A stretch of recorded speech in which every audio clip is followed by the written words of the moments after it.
আসসালামু আলাইকুম সবাইকে। আশা করি সবাই ভালো আছেন, সুস্থ আছেন। আল্লাহর অশেষ মেহেরবানিতে আমিও অনেক ভালো আছি, সুস্থ আছি। আজকে যে বিষয়টা নিয়ে আলোচনা করব সেটা হচ্ছে ভুল স্বীকার করা। আমাদের জীবনে চলার পথে আমাদের কথাবার্তা, আচার আচরণে অনেক কিছুতে আমাদের ভুল হতেই পারে, তাই না? আমাদের কাজকর্মে ভুল হতেই পারে। ভুল হওয়াটা কোনো মানে অস্বাভাবিক কিছু, স্বাভাবিক ব্যাপার। আপনি কাজ করবেন, আপনার কাজকর্মে ভুল হতেই পারে। তবে একটা ব্যাপার হচ্ছে এই ভুল স্বীকার করার যে ব্যাপারটা, আপনি ভুল স্বীকার করাটা তো কোনো আমি মনে করি এটা কোনো দুর্বলতা নয়। এটা বরং আমার ব্যক্তিগত মতামত হচ্ছে ভুল স্বীকার করাটা হচ্ছে একটা মহত্বের বহিঃপ্রকাশ।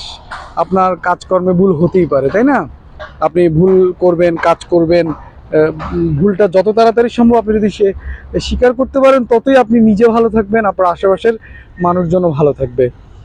আমরা আমাদের জায়গায় কেউই পুরোপুরি শুদ্ধ না। হয়তোবা কেউ অল্প ভুল করি, কেউ বেশি ভুল করি।